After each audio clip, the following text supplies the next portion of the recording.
Saudara, hasil survei Lembaga Indikator Politik Indonesia sebanyak 73,1% responden puas terhadap kinerja Presiden Jokowi.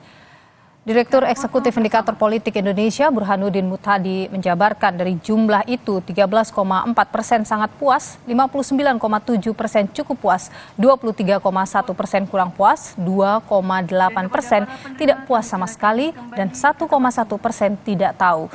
Menurut Burhanuddin, ada 26% responden yang tidak puas dengan pemerintah Jokowi. Mayoritas menyebut karena meningkatnya harga kebutuhan pokok. Survei dilakukan terhadap 800 responden pada 13 hingga 18 Maret 2023. Tanyakan dengan skala 1-4, masyarakat cenderung masih puas terhadap kinerja Presiden Jokowi, ya 73,1%.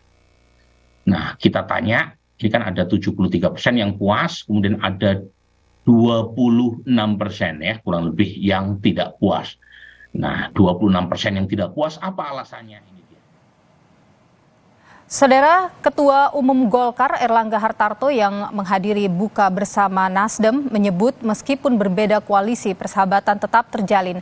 Namun Erlangga juga lempar sinyal terbuka dengan terbentuknya koalisi besar. Soal koalisi besar, Erlangga belum mau menyebut parpol dari poros mana yang akan bergabung. Erlangga berharap hubungan antara Nasdem dan Golkar yang tak memiliki sekat bisa terus terjalin meski saat ini berada di koalisi berbeda jelang pemilu.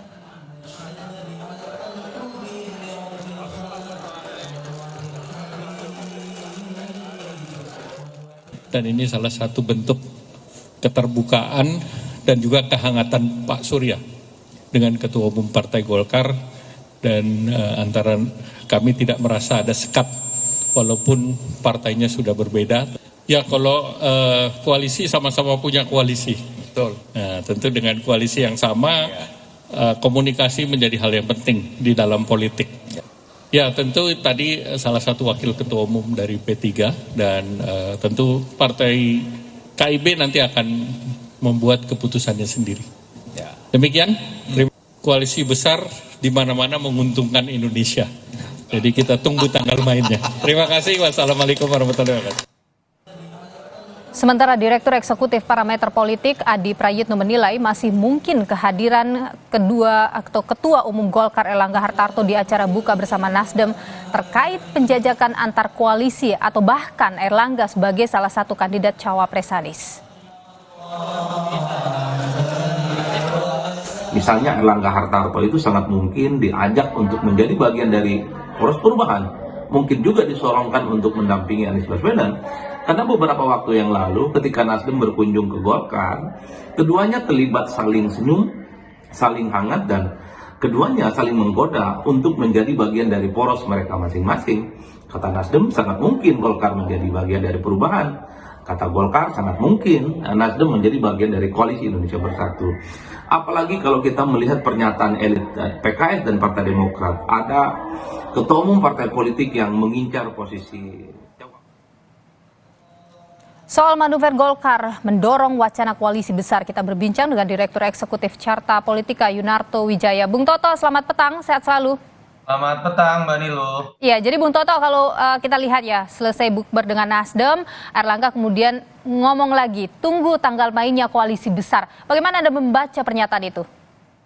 Ya, pertama sebenarnya kalau kita lihat, ini kan menunjukkan bagaimana masih cairnya peta koalisi. Kalau kita ibaratkan ini pertandingan sepak bola, bahkan belum selesai babak pertama ya, karena kalau kita bicara pendaftaran untuk Pilpres itu kan masih 7 bulan. Artinya apapun yang kita lihat dalam pertemuan-pertemuan sekarang sebetulnya itu masih belum bisa dikatakan sebagai koalisi yang permanen. Dan itu yang menyebabkan kita tidak kaget akan melihat bagaimana across boundary ya, bagaimana masing-masing dari pemimpin koalisi, pemimpin partai akan datang bersilaturahmi kepada koalisi yang lain juga, termasuk apa yang dilakukan oleh Pak Erlangga.